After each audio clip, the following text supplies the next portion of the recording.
Alberto Bejarano, sobreviviente judío del Holocausto en Bulgaria, quien viene acompañado de su hija Sofía Goldberg.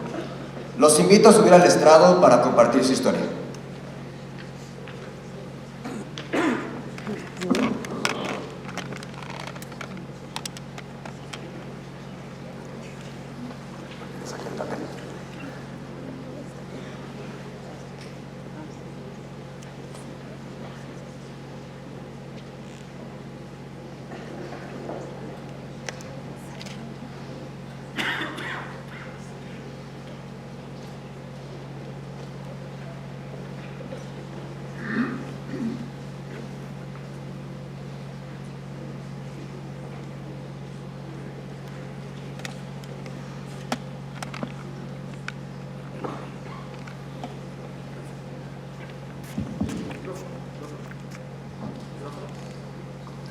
¿Escucha? Alberto Bejarano. ¿Se escucha? Sí. En Varna. Alberto Bejarano nació en Varna, Bulgaria, el 17 de enero de 1937. Sus padres, Efraín Bejarano y Sofía Capón, se casaron en la sinagoga sefaradí de Varna el 16 de septiembre de 1934. El escritor Elías Canetti, Premio Nobel de Literatura, primo de su mamá. Los abuelos paternos eran Reina y Abraham, que tenían una fábrica de queso, y creo que todos sabemos que los quesos búlgaros tienen fama mundial. El abuelo materno era Salomón y Raquel, y además tenía un tercer abuelo adoptado, un abuelo ruso que él llamaba el gran papá Rusnaka. Alberto, cuéntanos de tu infancia. Sabemos que era una infancia feliz, que tocabas el violín, que dibujabas, que te gustaba la pintura, que tenías una libreta marrón y que incluso conducías una orquesta en Varna, tu ciudad. Cuéntanos sobre tu infancia.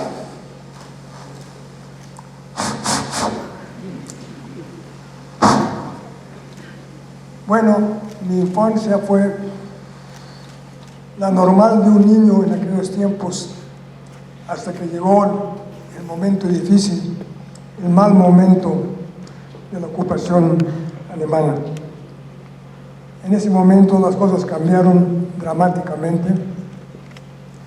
Nos quitaron el radio, nos obligaron a usar la estrella amarilla. Había un toque de queda que tenía una gran importancia, porque los alimentos escaseaban muchísimo.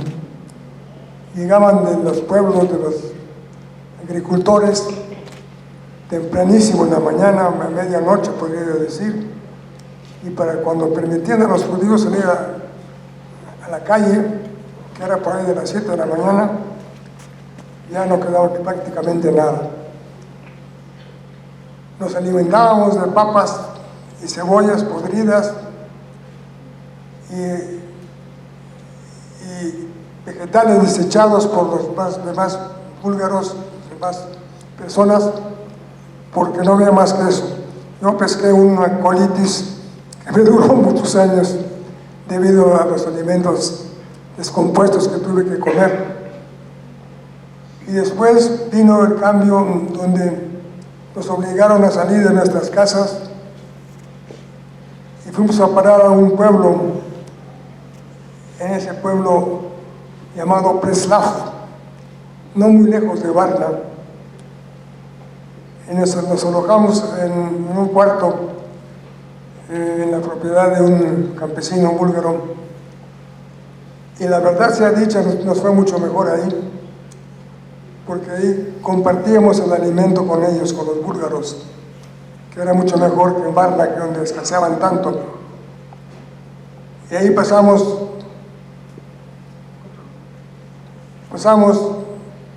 3 años, dentro de todo bastante normales, digamos. Ok, pero vamos a ir un poquitito antes y para atrás, con tu permiso, Alberto. Primero, Otra vez quiero llevarte a tu infancia. Cuéntanos un poquito, a pesar de todo, de la infancia. ¿Qué es lo que tú recuerdas en tu infancia en Varna antes de la guerra? Bueno, efectivamente, en Bulgaria había una comunidad judía en Varna, por supuesto, que convivía pacíficamente con todo el pueblo búlgaro y que nuestra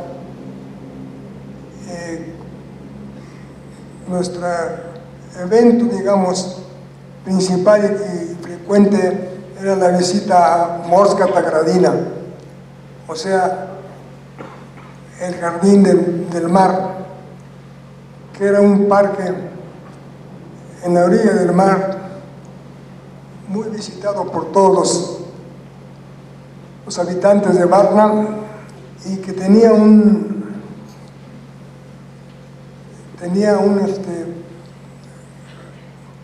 ¿cómo le podemos decir? Un espacio para una banda de la Secretaría de Marina, creo que era. Yo me paraba ahí dirigiendo la orquesta domingo tras domingo, que era para mí un gran honor y un gran gusto hacerlo. ¿Pero qué edad tenías? ¿Qué edad tenías, Alberto? Tenía yo 7 años, 6 o 7, y ahí había pues varias actividades para los habitantes de Varna. Había una playa, desde luego, y había otras actividades que se permitían, deportes, voleibol y cosas por el estilo. Tú tocabas violín, ¿no es cierto?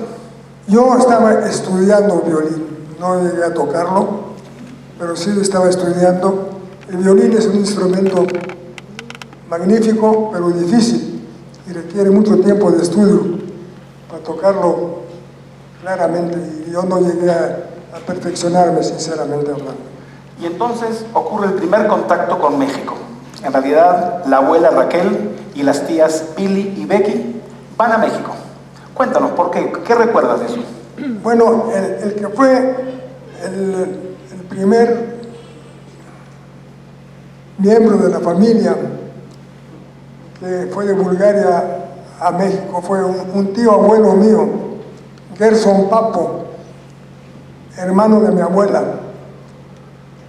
Su intención, como la de muchos europeos de aquella época, era llegar a Estados Unidos, pero una suspensión de los derechos de los inmigrantes para ir a Estados Unidos temporal que duró toda la vida, era llegar a Estados Unidos. Por lo tanto, mi tío abuelo fue a parar a México y ese mientras fue para toda su vida, lo cual hizo que trajera a México a sus 2 sobrinos, hermanos de mi mamá, Aarón y Moisés, que a su vez, después de un tiempo, trajeron a su mamá y sus 2 hermanas, pero en el camino ya se veían los nubarrones de la guerra y mi mamá y mi familia no pudo trasladarse a México porque mi mamá estaba embarazada. ¿De quién? De mí. De mí. Y dijeron que iba a ser después, unos meses después. Desgraciadamente la guerra se interpuso y se cerraron todas las fronteras, las posibilidades de salir de Bulgaria. Y ahí nos tocó pasar los años de guerra, que como estamos comentando, pues fueron muy duros en muchos aspectos. Ahora viene quizás, alumnos, Presten atención. por favor, atención, quizás el momento culminante. Esta entrevista. Dame tu micrófono, más sencillo. Quizás el momento culmine de esta entrevista, y presten atención. Alberto, tu papá, con 32 años, se los llevaron a los campos de trabajo forzados, aquellos que acabamos de mostrar y presentar, al lager. Cuando se llevan a tu padre te dice una frase que te va a cambiar para toda la vida. ¿Qué te dice tu padre? Beto, ahora tú eres el hombre de la casa. En ese momento no entendí el tamaño del compromiso, pero con los años y quizá después lo entendí mejor. ¿De quién era responsable? ¿De quién era responsable?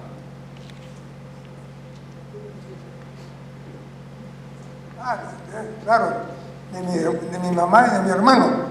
Yo por entonces tenía un hermano. Perfecto. Ok, repito, ahora tú eres el hombre de la casa y debes cuidar a tu hermano menor y a tu madre. En ausencia de tu padre, un oficial nazi revisa tu casa y piden delatar las armas escondidas en tu casa. Incluso aparentemente le pegan a tu madre en presencia tuya. Cuéntanos. Bueno, esto sucedió antes de irnos a Preslav, al pueblo este que nos acogió. Y efectivamente, estando ahí el oficial nazi preguntando por las armas, la pobre de mi madre, pues claro que lo negaba y no sabía ni de lo que estaban hablando. En eso el valiente hombre de la casa, soy yo, salió a defender a mi mamá y a decir la verdad. Yo les enseño dónde están las armas. Y el oficial nazi, por supuesto, muy sorprendido y agradecido, dijo: a ver, niños, enséñenos. Nos llevé a mi caja de juguetes y saqué mi espada de madera, la cual blandí con efectos de guerrero. Y dije: aquí están las armas. Y claro, el oficial nazi esbozó una sonrisa y dijo: niño, esto no es arma, pero es juguete. Pero bueno, por lo pronto pasamos un rato, por lo menos mi madre, sorprendida y asustado. Pasó un rato muy difícil. Yo la verdad no entendí ni siquiera muy bien la pregunta, por lo tanto no me asusté, pero me pareció algo fuera de lo normal, ¿no? Y hay que resalvar que salvó su espada, quedó en poder de él, no se la quitaron. No, me quedé con ella. Para Yom Kippur, que es el día más sagrado del pueblo judío, el día del perdón, tu padre prometió regresar a casa, pero estaba en los campos de trabajo e intenta escapar. ¿Qué nos puedes contar de este evento? Bueno, mi padre intentó escapar en esos días con otro compañero, pero fueron interceptados por la policía, devueltos al campo, después de una buena paliza que afortunadamente no llegó a tener consecuencias graves en su salud, pero sí adolorido. Terminó el episodio en la cárcel del campo de concentración, en la celda, y después de unos días ya lo dejaron libre. Libre no, lo dejaron otra vez en el campo a seguir con su castigo. Entonces así terminó Estoy viendo ahí las fotos, mi padre es el que está ahí, a la extrema derecha, con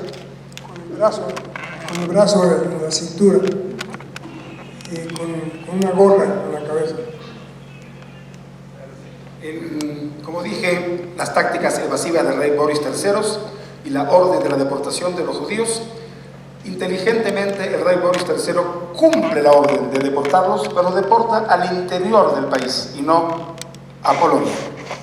Ustedes, tu madre, tú y tu hermano menor, Salomón, fueron deportados de Varna. Se sintieron exiliados, pasaron hambre, faltaba el padre, se sentía su ausencia. Y como tú contaste, fueron deportados primero a Preslav y después a Imrenchevo. Cuéntanos. Cuéntanos sobre estos dos periodos. Bueno, estábamos en Preslav y la verdad es que no entendí ni por qué ni de qué manera. Nos expulsaron de Preslav en pleno invierno. Imrenchevo estaba, si no me equivoco, a 6 kilómetros de Preslav. En pleno invierno y a pie, solamente con una carreta donde llevaba lo más necesario de nuestras propiedades, nos trasladamos a Imrenchevo. Imrenchevo nos tomó salir de Preslav y llegar a Imrenchevo, nos tocó mediodía, un poquito menos de mediodía. Estaba nevando, hacía un frío del demonio, finalmente llegamos a Imrenchevo. En ese pueblo, prácticamente un caserío, ni siquiera llegaba a pueblo. La verdad, las actividades estaban muy limitadas. Yo no me acuerdo prácticamente de ninguna actividad ni nada allá en aquel pueblo. Afortunadamente, y le desconozco la razón, duramos muy poco tiempo, cosa de un par de meses, y nos regresaron a Preslav, que después de Imrenchevo pues, era mucho mejor. Tu madre queda sola durante toda la guerra con 2 niños menores. Nunca pudo soportar el trauma, nunca pudo superar ese trauma. Cuéntanos un poco sobre tu madre. Bueno, mi madre, realmente una heroína de la historia. Tuvo que aguantar todo. Tuvo que aguantar malos momentos, insultos, piedras y otras cosas. Y todo lo aguantó con un valor y con una determinación memorable. Desgraciadamente, cuando llegamos a México, años después, y cuando ya todo estaba dentro de lo normal, dentro de la paz, pues esto le cobró un precio muy alto. Cayó en una depresión de la cual nunca pudo salir, a pesar de que aquí en México ya las cosas cambiaron totalmente. Vivíamos una vida tranquila, mi padre hizo negocios, en fin, nos integramos a la familia y a la comunidad aquí, y todo en paz. Pero esa huella la percibió mi madre hasta sus últimos días. Alberto, ¿qué opinas del pueblo búlgaro, del rey Boris III, de los arzobispos Stefan y Kirill y del pueblo búlgaro en general? ¿Cuál es tu opinión? Mientras yo vivía en Bulgaria, a excepción de las reglas oficiales, que no entendía yo mucho, nunca me hicieron sentir diferente o sentirme un paria o alguien indeseable en Bulgaria. Inclusive los campesinos que nos recibieron en Preslav nos trataron muy bien, y las carencias que tuvimos realmente se amenguaron con esta estadía en Preslav. Y cuando vino la liberación, digámoslo así, en 1945, pues fue una segunda parte que, a excepción de que nuestra vida ya no estaba en peligro, todo lo demás seguía igual prácticamente.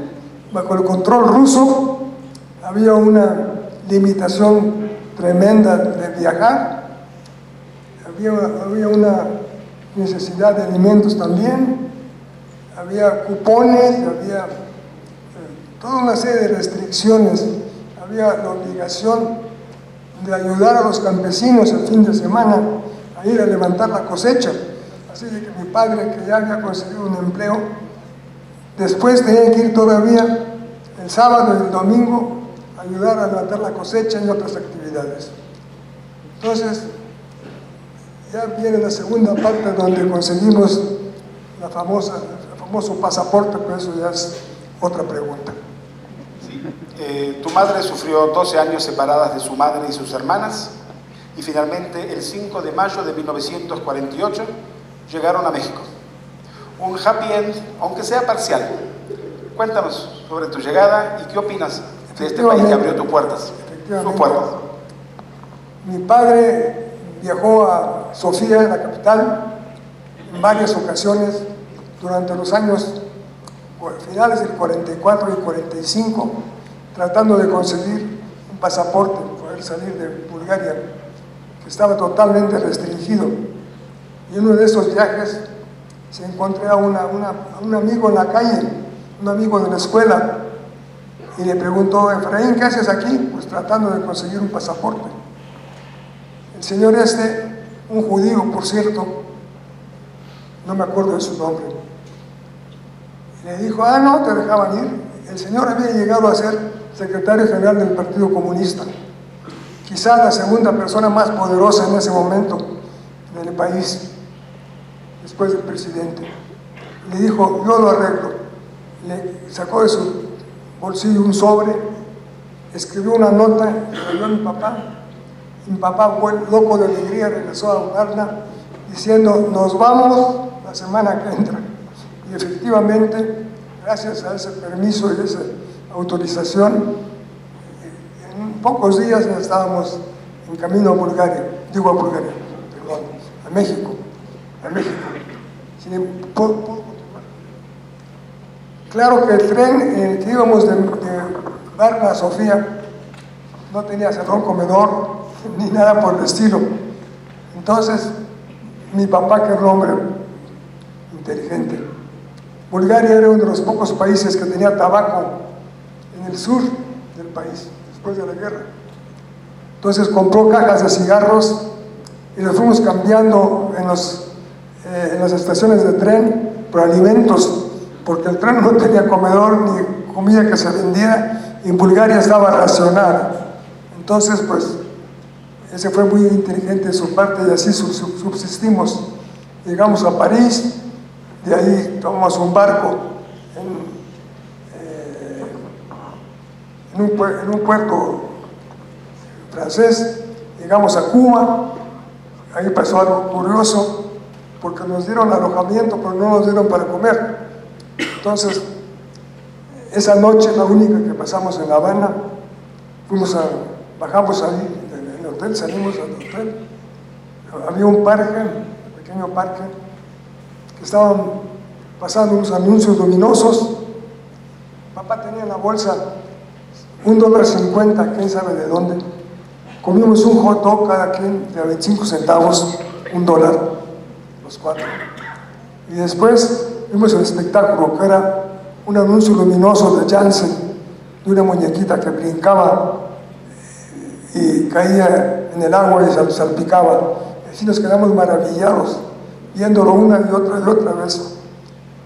Y finalmente, pues, al día siguiente tomamos el avión y el glorioso 5 de mayo de 1948 llegamos a esta ciudad, a este país, agradecidos por todo lo que nos permitió hacer. Por último, Alberto, estás ante el futuro de México, estás ante la juventud judía de este país. ¿Cuál es tu mensaje?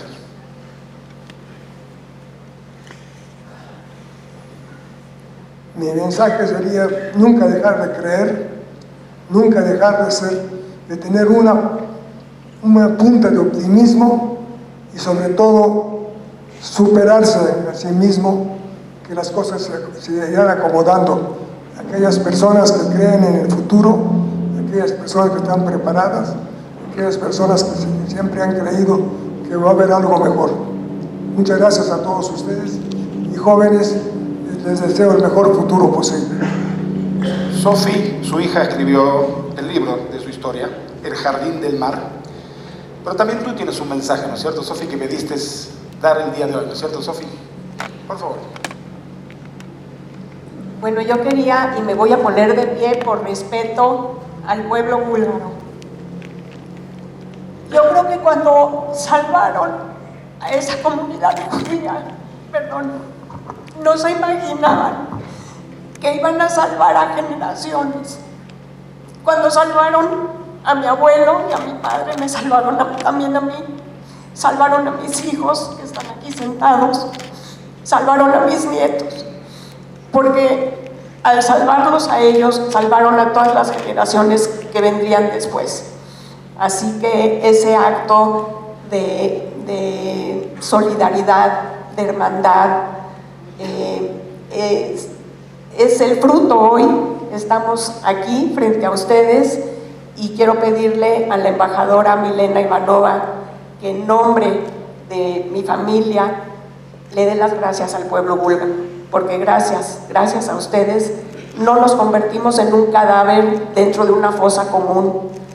Gracias a ustedes tenemos una herencia, tenemos un apellido y tenemos hijos y nietos en tierras mexicanas. Muchas gracias.